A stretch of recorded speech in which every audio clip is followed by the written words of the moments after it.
የአላኖች ትንቅንቅ በኃያሉ አሜሪካ ጥይት የማይተኮስበት ግን ደግሞ ወላፈኑ መላ ዓለምን የሚጋረፍ ትንቅንቅ ውስጥ ትገኛለች። የዶናልድ ትራምፕ አስተዳደር በላይ በላዩ በሚያጎርፈው ቀረጥ፣ ታክስና እስረኞች ከአሜሪካ የማስወጣት እንቅስቃሴ፣ የዩክሬንን ጦርነት ለመፍታት በሚወስደው የዲፕሎማሲ እርምጃ ከአሜሪካ ጠላቶች ተብለው ከተፈረጁት ኢራን፣ ቻይና፣ ሰሜን ኮሪያ፣ ቬንዙዌላ ባልተናነሰ የአሜሪካ ወዳጅ ሀገሮች አውሮፓ ህብረት፣ እንግሊዝ፣ ጃፓን፣ ደቡብ ኮሪያ፣ አውስትራሊያ ስትራቴጂካዊ አጋር ተብለው በዶናልድ ትራምፕ የሚጠሩት ታይዋንና እስራኤል ሳይቀር መሸበርና መበርገግ ከጀመሩ ሳምንታት አልፈዋል። በዚህ እጅግሩን ባጣ እርምጃ ይዙት የሚጨብጡትን ያጡት መንግስታት አንዱን መላ እንምታ ሲሉ አንዱ እየተደራረበ የፖለቲካውን ዓለም የናጡት ትራምፕ በሀገር ቤት ከፍተኛ የሆነ የዩኒቨርሲቲ ተማሪዎችና የዲሞክራት ፓርቲ ደጋፊዎች የጠሩት ሰልፍ መነጋገሪያ ሆኖ ነበር የሰነበተው። ትራምፕና አማካሪዎቻቸው አሜሪካን እንደገና ሀያል ለማድረግ የሚለውን እቅዳቸውን ለማስፈጸም የሚከፈለውን ሁሉ እንከፍላለን እያሉ ናቸው። ትራምፕ አሜሪካ ወደ ነበረችበት ሀያል ሆና እንድትቀጥል ለማድረግ አስፈላጊ ነው ብለው የሚያምኑበትን የሀገር ውስጥ ምርትን መጨመር፣ ኢንቨስትመንትን ማሳደግ፣ የውጭ ምርትን በሀገር ውስጥ መሸፈን፣ ወጪን መቀነስና የአሜሪካን ቴክኖሎጂ ፈጠራ ስራዎች ላይ ኢንቨስት ማድረግ የሚሉ ሲሆኑ በፖለቲካው ረገድም የአሜሪካንን ባህል መሰረታዊ መገለጫ የሚባሉትን ቤተሰብና ክርስቲያናዊነት ተሸርሽሯል። በግላዊነት ወግና ባህሉን ባጣ አስተሳሰብ ተመርዘዋል። የጾታ እኩልነትና የዲሞክራሲ እሴቶች አለግብራቸው ውለዋል። ይህም እንደገና መጠናከርና ወደ መሪነት ክብሩ መመለስ ይገባዋል በማለት ይሞግታሉ። በትራምፕና መንግስታቸው በተቃራኒ የቆሙት ዲሞክራቶች የትራምፕ አስተዳደር ጭፍን ግብረገብነት የጎደለው አምባገነን፣ የዲሞክራሲ እሴቶችን የማያከብር፣ የሰው ልጅ ፍላጎቶችን የሚጋፋና ስደተኛ ጠል፣ ወዳጅና ጠላትን የማይለይ በማለት እየነቀፉት ሲሆን በመላ አሜሪካ በተጠራ ሰልፍ ከ500 ሺህ በላይ የዲሞክራት ደጋፊዎች የተገኙ ሲሆን የትራምፕ መንግስት አይሞቀኝ አይበርደኝ የሚል ምላሽ ከመስጠቱን ባሻገር የሚዲያ ሽፋን ለማግኘት የተደረገ ነው ሲል ታጥሎታል። ለነገሩ የትራምፕ አስተዳደር መንገዱ ወደየት ነው የሚል የብዙ ሰዎች ጥያቄ ይመስላል። እኛም መንገዱ ወደየት ነው ብለን እንጠይቅና የትራምፕ አስተዳደር መንገዶች የሚላቸውን እናያቸው።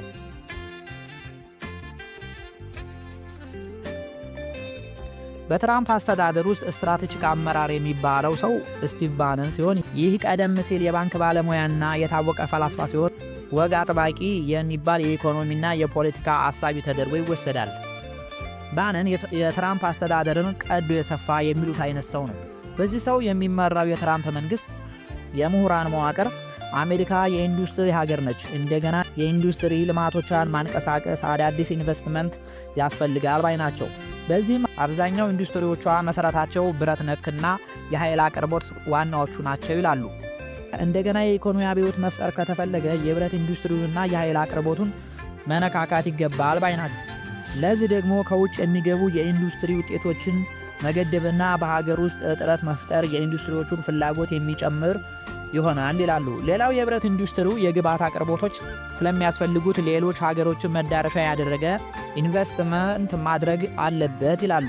ለዚህ እንደ ምሳሌ የሚያደርጉት ከአውሮፓ ህብረት ይልቅ ሩሲያ ተመራጭ መዳረሻ ማድረግ ለብረት ዘርፍ ኢንዱስትሪ ትንሣኤ ነው። በመሆኑም ሩሲያ ከፍተኛ የሆነ የብረት ማዕድን ክምችት ያላት ሀገር በመሆኗ በአጋርነት አዲስ ግንኙነት በመመስረት የግብዓት አቅርቦትን በመፍታት ሌሎች የጥሬ ዕቃ አቅርቦትን በመፍጠር ኢንዱስትሪውን ማነቃቃት ይገባል ይላሉ።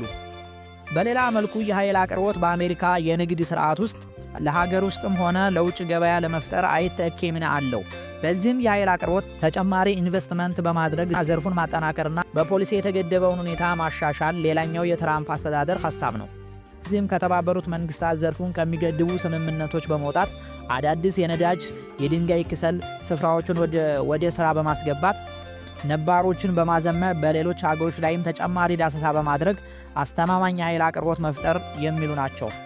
በማስከተልም 100ና 200 ዓመታት ያስቆጠሩ ከተሞችን በማፍረስ አዳዲስ ግንባታዎች በማድረግ ዘመናዊ ከተሞችን በመፍጠር በዚህም ሀገር ውስጥ ከፍተኛ የሥራ አጥ ቁጥርን መቀነስ፣ አዳዲስ የገበያ የማስፋት ሥራዎችን መፍጠር ሲሆን ከዚህም በተጨማሪ የቴክኖሎጂ ኩባንያዎችን ከሌሎች ሀገሮች በላቀ የፈጠራ አቅም እንዲያጎለብቱ ማድረግና ከውጭ የሚመጡ የቴክኖሎጂ ውጤቶችን በሀገር ውስጥ መተካት፣ ከውጭ የሚገቡትን ከፍተኛ ታክስ በመጣል ከፍ ሲልም እንዳይገቡ በማድረግ ለደህንነት ስጋት ተጋላጭ የሆነውን ዘርፍ መከላከልና በጠቅላላው ወደ አሜሪካ የሚገቡ ሸቀጦችን ያለምንም ክፍያ እንዳይገቡ በማድረግ ገቢውን ማሳደግ፣ የአገር ውስጥ ኢንዱስትሪውን ወደ ሥራ ማስገባት የሚሉ ሲሆኑ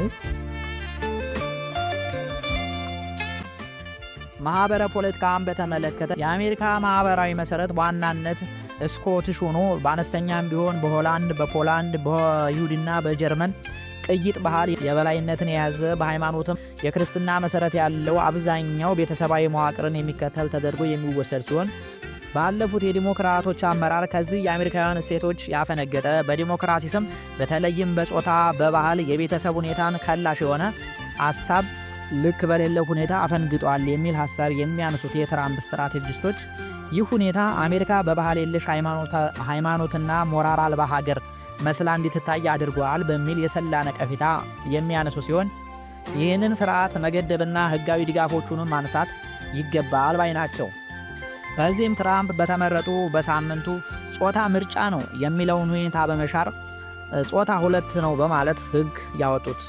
ቀስ በቀስ በሚገነባ የቤተሰብ አስተዳደር ውስጥ ከግላዊነት ይልቅ የቤተሰብ ሁኔታዎችን ቅድሚያ መስጠትና የሚያጋጥሙ ችግሮች መቅረፍ አለብን የሚል ሐሳብ ያነሳል። ሌላው የትራምፕ አስተዳደር አመራር ወቀሳ የሚያቀርብበት የስደተኞች ጉዳይ ነው። አሜሪካ በሺ የሚቆጠሩ ስደተኞችን በመቀበል የምታወቅ ሲሆን ይህ አሜሪካውያን የጎዳ አሜሪካውያንንም ለብስቁልና የዳረገ ነው የሚሉት ትራምፕ ስደተኞችን ከአሜሪካ በገፍ በማባረር አሜሪካን ከስደተኞች ነፃ ማድረግ ሌላው የሚከተሉት ጠንካራ እርምጃ መሆኑን የገለጹ ሲሆን በጠቅላላው አሜሪካንን ሀያል ለማድረግ እነዚህ እርምጃዎች መውሰድ ተገቢ መሆኑን የሚያነሱት የትራምፕ አስተዳደር ሌላው የትራምፕ አስተዳደር ጠንካራ ክንዱን እያሳረፈበት ያለው የወጪ ቅነሳ መርሁ ነው። በዚህ በዓለም ቁጥር 1 ባለ ሀብት ኤለን መስክ የሚመራ ድርጅት አቁሞ እየሰራ ሲሆን አሜሪካ አላስፈላጊ ወጪ እያደረገች ሰንብታለች በማለት የሚወቅስ ሲሆን ይህም በእርዳታ ድርጅት፣ በወታደራዊ፣ በአስተዳደር ወጪዎች፣ በመገናኛ ብዙሃን ገንዘብ ይባከናል ያለው አስተዳደሩ ያስታወቀው በዚህ ቅነሳ $1 ትሪሊዮን ማስቀረት ተችሏል በማለት ይናገራል።